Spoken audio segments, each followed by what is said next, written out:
You lost an argument this week that you're still winning in your head. I know because you're replaying it right now, not the real version, the director's cut. The one where you said the perfect thing at the perfect moment and watched their face change. In your head, you're devastating. In person, you froze. Your chest locked up, your voice flattened, and the sentence that came out was the safe one, the beige one, the one that kept the peace and cost you a piece of yourself you won't get back. You want to know why that keeps happening. Not the motivational answer, the mechanical one. You are stuck inside your own skull. You experience every social interaction from the inside first person, full volume, no buffer. When someone raises their voice, your body responds before your brain finishes reading the room.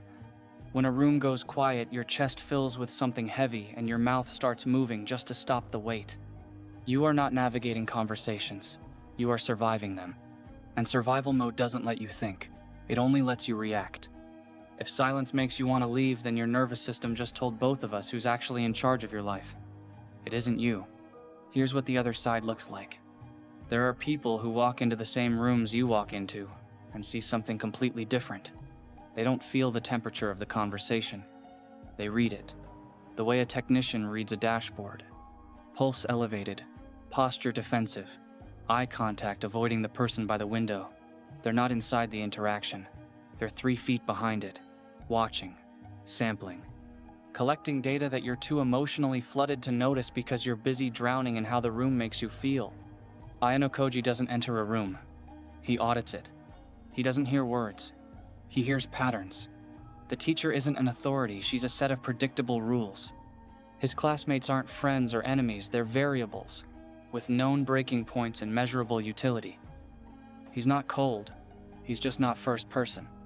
And that single difference, that 3-foot shift from inside your body to behind your own shoulder, changes everything. I need you to try something right now. Not later. Now.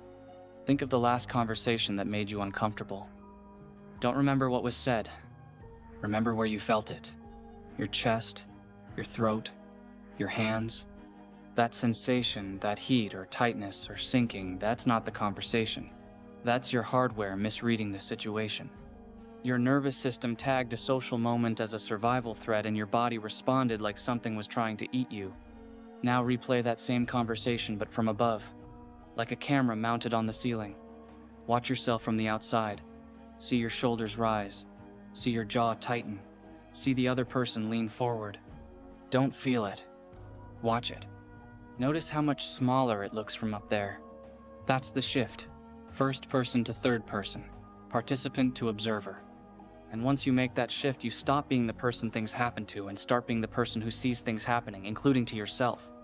Here's where it gets practical. When you enter a room in third person, you stop listening to words and start reading systems. Words are the least reliable data in any interaction. People lie with words the way they breathe automatically and without effort. But their body doesn't lie. Their spacing doesn't lie. Their timing doesn't lie. Watch where people stand. The person closest to the exit doesn't want to be there. The person angled toward the loudest voice in the room is competing for status. The person who hasn't spoken but keeps scanning faces is the one actually running the room, whether anyone knows it or not. You lost an argument this week that you're still winning in your head. I know because you're replaying it right now. Not the real version, the director's cut. The one where you said the perfect thing at the perfect moment and watched their face change. In your head, you're devastating. In person, you froze.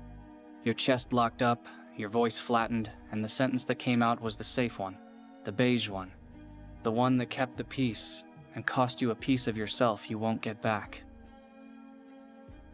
Watch hands. When a specific name gets mentioned and someone's grip tightens on their phone, that's a signal they don't know they're sending. When someone touches their neck during a specific topic that's discomfort, they think they're hiding. They're not. They're broadcasting on a frequency that most people are too first person to receive. Stop. Check yourself right now. Where are your shoulders? Are they raised? How shallow is your breathing?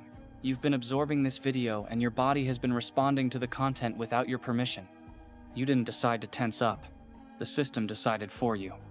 That automatic response, that gap between stimulus and reaction where your body moves before your mind chooses, that is the gap the third-person perspective is designed to fill. Every time you label an emotion before it reaches your mouth, you buy yourself 3 seconds. 3 seconds doesn't sound like much. It's everything. 3 seconds is the difference between the sentence you regret and the sentence that changes the room.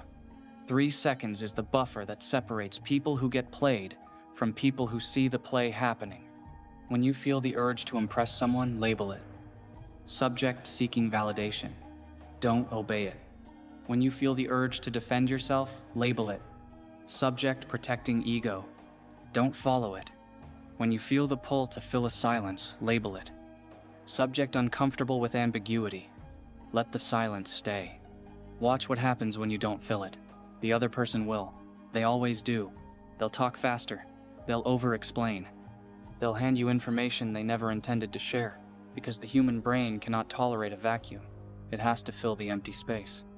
And whoever fills the space first loses, because filling space is leaking data, and leaking data is handing someone else the controls. This is where Ayanokoji's logic meets Johann's void. You're not just watching. You're creating an absence that forces the other person's machinery to work overtime. You don't need to manipulate anyone. You just need to be still enough for long enough that they manipulate themselves right in front of you. Now here's the part I need to be honest about, because this is where most videos like this become dangerous. The third-person perspective is a tool. It is not a home. If you live there, if you spend every waking moment behind your own shoulder observing instead of experiencing, you don't become an architect. You become an audience to your own life. You'll read every room perfectly and feel nothing in any of them. You'll predict every conversation and enjoy none of them. You'll see every pattern and miss every moment that wasn't asking to be analyzed. I've watched people master this and lose something they didn't know had value until it was gone. The ability to be surprised, the ability to be moved, the ability to sit across from someone and be fully inside the conversation instead of floating above it, grading their micro-expressions. The skill isn't living in third person. The skill is choosing when to step back and when to step in. The surgeon operates in third person, so the blade is steady. Then the surgery ends and the surgeon holds their child, and if they're still in third person during that moment, then the protocol ate something it wasn't supposed to touch. Your homework is one interaction, just one, today or tomorrow. Step back 3 feet, float behind your own shoulder. Watch your mouth move. Watch their eyes respond. Label every feeling that rises in your chest before it reaches your face. Don't try to be smart. Don't try to be impressive. Just collect. Notice how much more you see when you stop performing. Notice how predictable people become when you stop reacting. Notice how the patterns, the same 3 or 4 loops everyone runs, become visible the moment you stop being tangled in your own. Then, when the interaction ends and you're alone, step back in. Feel your feet on the ground. Feel the air in your lungs. Let yourself be first person again. Let the world be loud and messy and unreadable for a moment. Because the point of seeing clearly isn't to stop feeling. It's to choose which moments deserve your full presence and protect them from the noise that used to steal them. The system is yours now. The dashboard is live. The only question is whether you'll keep being the character on the screen or finally sit down in the chair behind the camera. The view is better from here, I promise. Terminal offline.